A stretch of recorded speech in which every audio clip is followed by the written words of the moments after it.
Hello, this video contains the solutions for the second page or the back page of Chapter 10 Free Response Practice number 2. So let's see what we have here. We have function f with derivatives of all orders, which just means all the derivatives exist, and f of 2 is equal to 7.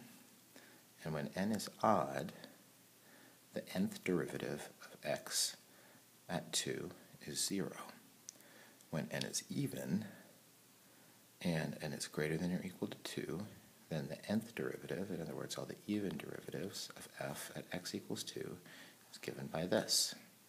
So the nth derivative at 2 for the even numbers is this, n minus 1 factorial over 3 to the n. So first we're supposed to write the 6th degree Taylor polynomial for f about x equals 2. Well, let's just take a minute to review the formula for a Taylor series. So Taylor series, I'll write that as Taylor, at x equals 2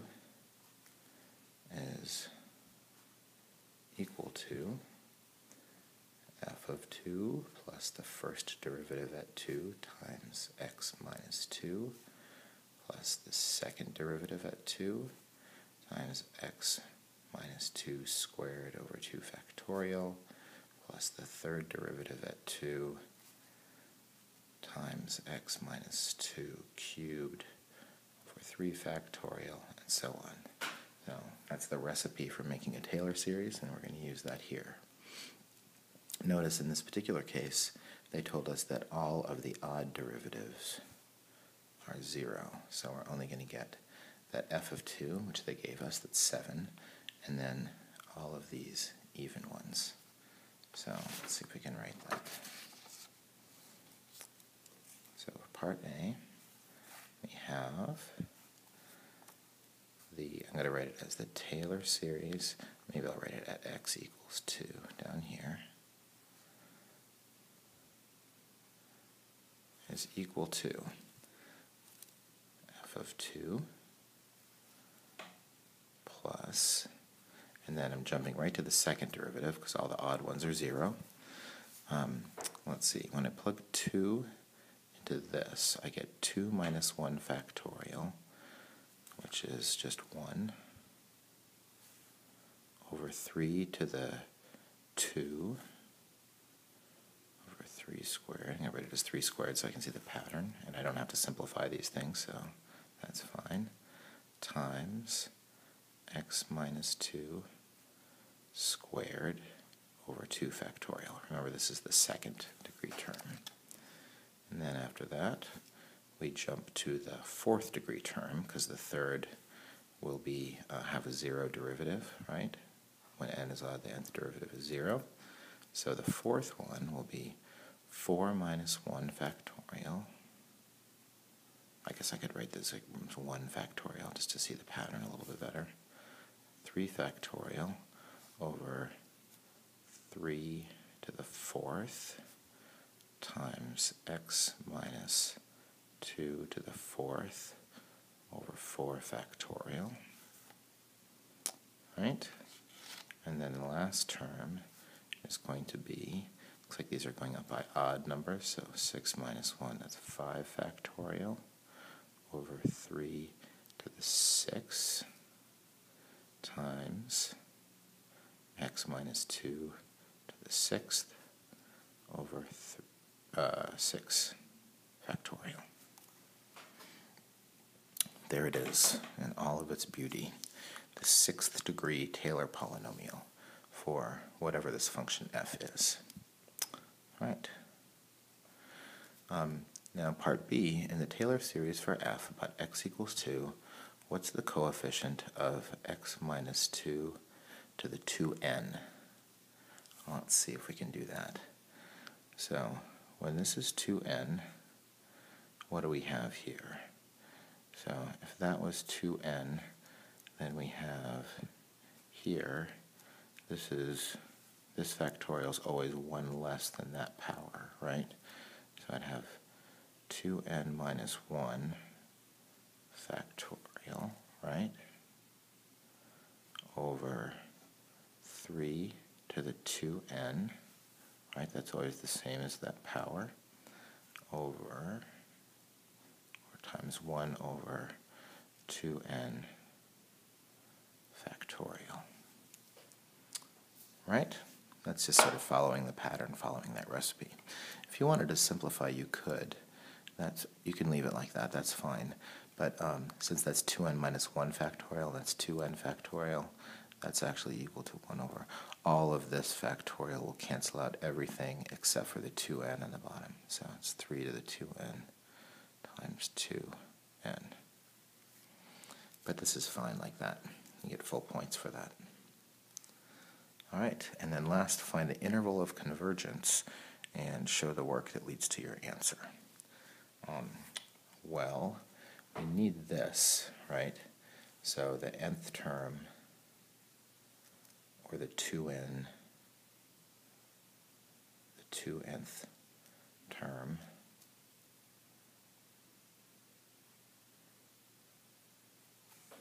would be equal to, let's see, that nth term would be just this with the x minus 2. Be x minus 2 to the 2n over 3 to the 2n times 2n. I'm going to use my simplified version of it here. Okay, so we're going to do the ratio test. Right down here. So that's the limit as n approaches infinity. Don't forget to write this part, please. I want us to show all our work of the n plus 1 term. That's going to be x minus 2 to the 2 times n plus 1. Remember, we only have the even terms. So when I distribute the 2 through the n plus 1, it's going to give me that over 3 to the 2n plus 2. Again, the 2 distributes through the n plus 1 times 2n plus 2. Same thing. Right? I'm bumping the n up 1, which gives me the next even term, divided by, or in other words, multiplied by this term. That's going to be this upside down, so it's 3 to the 2n times 2n over x minus 2 to the 2n. And simplifying that, we get, looks like I've got x minus 2 to the 2n here and 2n plus 2, so all of those ones will cancel with that many of those. That'll give me an x minus 2 to the 2. That could be on the outside, right, because it's got x's. I'll deal with that in a minute. And then here I've got 3 to the 2n plus 2. It looks like I've got 2 extra 3's on the bottom. And then I have 2n over 2n plus 2.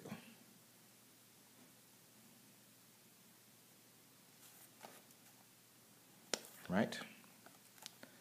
And that's equal to the x minus 2 squared is on the outside. And then this limit, this can also go on the outside, that's just a number, over 3 squared, or 9, times the limit as n approaches infinity. We've got 2n over 2n plus 1. That's the same power, top and bottom, same coefficient, 2 over 2. So that's just equal to 1. So the whole ratio test here just results in x minus 2 squared over 9. Right? I think I'm going to have to move on to a separate sheet of paper here. So continuing this, I have x minus 2 squared over 9 needs to be between 1 and negative 1. Well, because this is being squared, I really am only interested in this part here, right? So if I take the square root of both sides of that, that gives me x minus 2 over 3. Has to be less than 1, and because it was getting squared, I can put the negative 1 back in here now, right? So long as that's in between negative 1 and 1, this inequality will be true. And multiplying both sides by 3 gives me negative 3 less than x minus 2 less than 1. Oops, less than 3, sorry. And then adding 2 to all of those pieces gives me the interval of convergence, which is negative 1 to 5. And now the last thing I need to do is check the endpoints. Endpoints at x equals negative 1. Well, let's see what we have.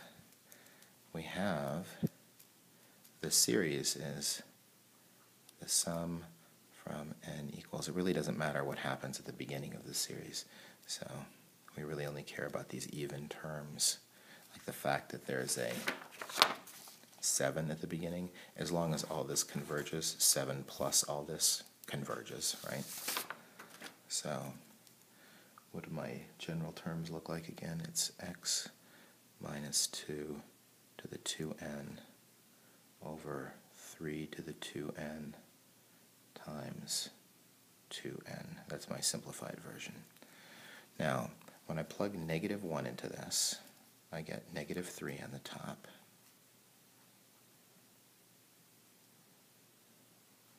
That's negative 3 to the 2n over 3 to the 2n. And times 2n on the bottom. So what does that look like? You can try plugging in some numbers here. I think you're going to see that because this is to the 2n, the fact that there's a negative 3 inside here doesn't matter. This is always still going to be the positive power of 3. It's always going to be a positive number over positive. So this is always just going to be equal to 1, right? The negative goes away because it's always to an even power. So that's going to give me, those just turn out to be a 1 over 2n, so n equals 1 to infinity. And this is a p series where p is equal to 1. It's like the harmonic series times 1/2. So this diverges, right? And because p series where p is equal to 1. All right, so no equal sign under that. And then at x equals 5, what are we going to get? We're going to get 5 minus 2 to the 2n. That's 3 to the 2n over 3 to the 2n times 2n. It's the same series. Those also cancel out, so I get the exact same n equals 1 to infinity of 1 over 2n, which also diverges because it's also a p series where p is greater than, p is equal to 1. So this converges on the interval negative 1 to 5. Or if you like, you can write it like that. Okay? Let's try the next one.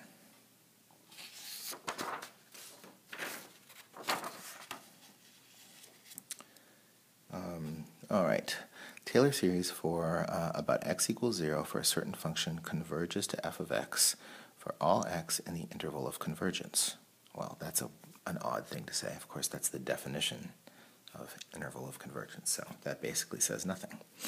The nth derivative, so this looks like a recipe like the last one. The nth derivative at x equals 0 is given by this. And the graph of f has a horizontal tangent line at x equals 0. Oh, sorry, and note that this only works for derivatives 2 and higher. So it's got a horizontal tangent line at x equals 0. What does that mean? That means f prime of 0 equals 0, right? If it's got a horizontal tangent line at x equals 0, that means the slope is 0 there. And f of 0 equals 6. All right. Part A, we want to determine whether f has a relative maximum, minimum, or neither at x equals 0 and justify our answer. Well, that's easy. Since f prime of 0 equals 0. And, oh, I guess we need to find the second derivative. And f double prime of 0 is equal to, that would be the second derivative here. So I got to plug 2 in here to figure out what that's going to be. So I've got -1 cubed. It's going to be negative times 2 plus 1 factorial over 5 squared times 2 minus 1 squared. And that's equal to, all we really care about is the sign here, but it's going to be -6 over 25. So since the derivative is 0 and the second derivative is negative, which means it's concave down, f of 0 is a horizontal tangent line concave down, so that's a maximum. All right, that was easy enough. Okay, I'm going to go back to we need to go back to the recipe now. They want us to write the third degree Taylor polynomial for f about x equals 0. So the third degree Taylor polynomial, get a little more room. The recipe for that, this is at x equals 0, so it's f of 0 plus f prime of 0 times x plus f double prime of 0, which we just found, times x squared over 2 factorial plus f triple prime of 0 is x cubed over 3 factorial. There's our recipe. Now, let's see if we can do this here. The third degree Taylor polynomial is equal to f of 0, which they told us is 6, plus, well, f prime of 0 is 0. That's our horizontal tangent line, right? It's got a slope of 0 there. So that term's gone. The second derivative we just found, it's -6 over 25 times x squared over 2 factorial. And then the third derivative, let's just off to the side here, find out what that is.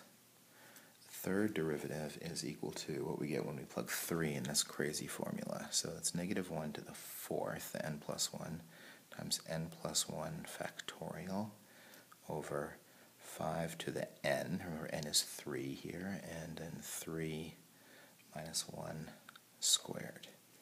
So that's positive. 4 factorial is 24 over 5 cubed times 2 squared. That's 6 over 125 times x cubed over 3 factorial. I think maybe it's a common mistake to, like, once you go through all that, to just throw the x cubed on here and forget that you still have to, of course, include this, right? So there's some simplifying that could happen here. If you wanted to do that, this is totally fine to leave it like this, or you could have even left this even less simplified. But if you wanted to simplify it completely, that's 6 over 2, so that'd be -3 over 25 x squared plus 3 factorial is 6, so those would cancel. So x cubed over 125. There it is in its simplified form. All right, give yourself full points if you didn't simplify it and you have the same thing. And then, like in the last one, they want us to find the radius of convergence of the Taylor series and show the work that leads to our answer. Well, that's the limit as x approaches 0 of, oh, and by the way, we should note that we're doing the ratio test here, of the n plus 1 term. So let's see, that would be the n plus 1 derivative. So that's going to be -1 to this is the n plus 1 term. So I'm going to add 1 to all the n's in here. N plus 2 factorial over 5 to the n plus 1 over n plus 1 minus 1 squared, maybe you just simplify that to an n already, that's fine, times x to the n over n factorial. Right? That's what the, oh, sorry. This is the n plus 1 term. Whoops. And let's just make that into a big plus. Plus 1 factorial. All right, that's a big crazy mess. Divided by the nth term, which is that big crazy looking term. Oh, you know what I did that I shouldn't have done here? Since we only care about the absolute value here when we do the ratio test, I don't need the sign flip-flopper, and I don't need it here either, so I should not have included that. Shame on me. Then the nth term flipped over is going to look like all these pieces, but one less. 5 to the n. This is just our n minus 1 squared now, and then n factorial.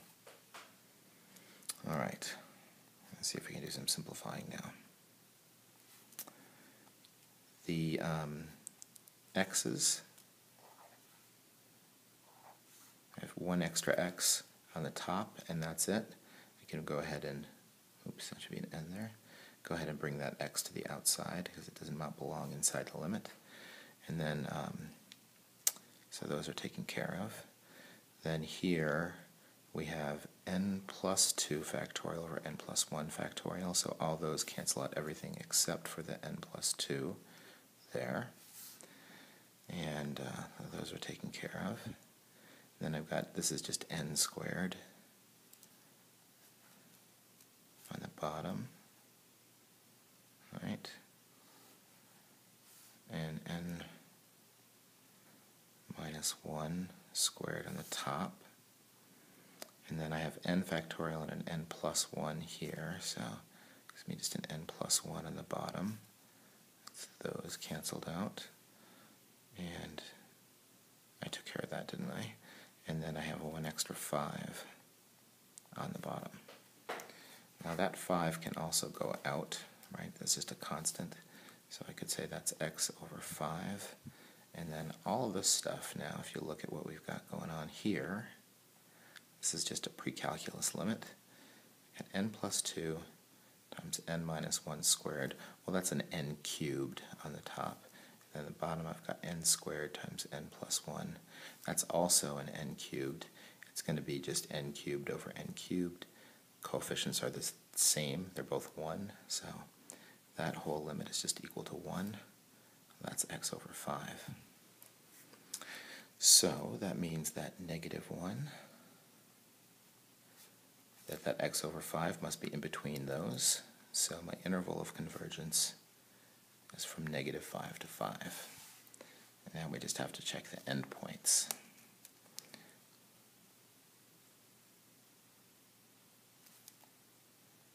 So let's try negative 5 first. What do we have there? We've got the sum from n equals 1 to infinity of,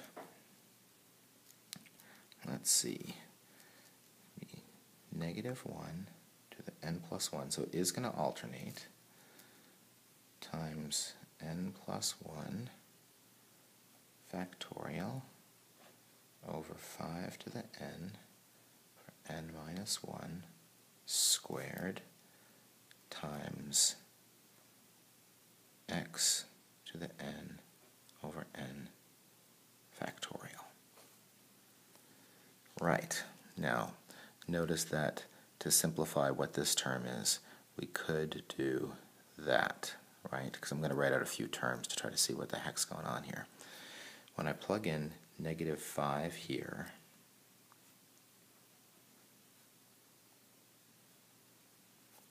I plug in negative 5, I've got 5 to the n and a negative 5 to the n. I'm going to just write this down first.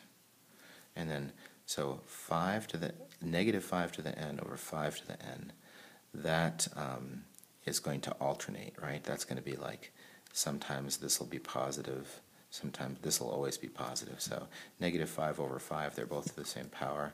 That's like negative 1 to the n. right? That's like the negative 5 over 5 to the n. And the rest of what we have is n plus 1 over n minus 1 squared.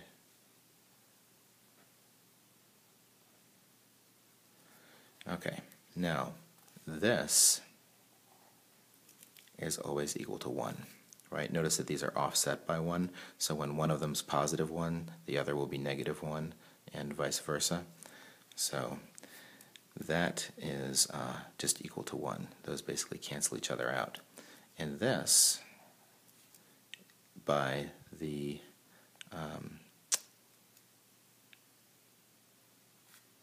limit comparison test,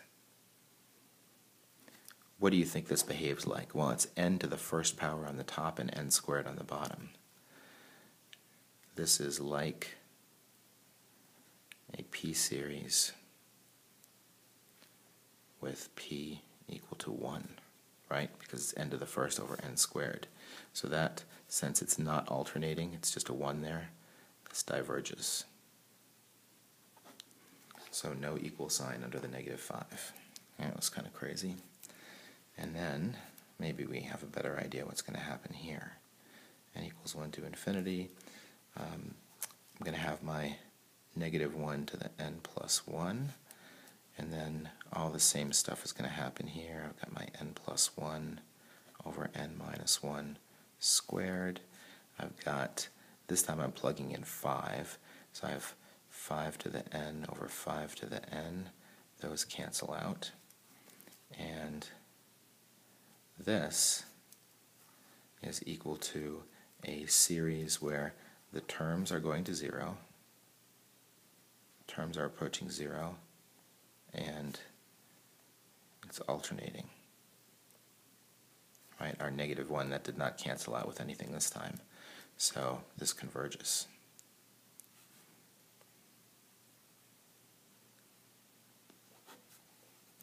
So what's our interval of convergence? It is negative 5 to 5, and it includes that 5. Right? Those are pretty fairly intense Taylor series problems. Didn't involve the Lagrange error bound, didn't involve any error bound at all, for that matter.